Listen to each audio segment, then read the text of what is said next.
un cosco nos gusta punta gente nanta. Kiko to un cosco na assim assim maki. Kuna ninguém share com nos oyente e televidente não.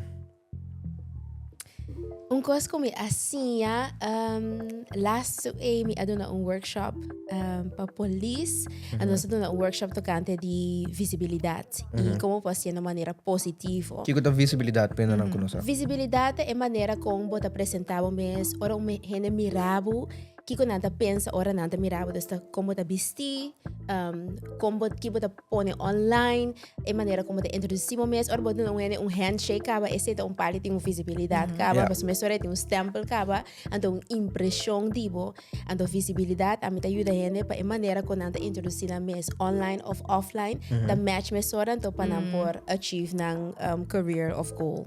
Gotcha. Dus esse é o que me dá assim, então para polícia me dá um workshop aqui, então me hacía junto com outro trainer também. Então, lo que me hacía é temporada A, porque nunca me llega de hacer com outro trainer, pero me evita um ene para ter erbij. Então, me hacía é valor também de uma colaboração.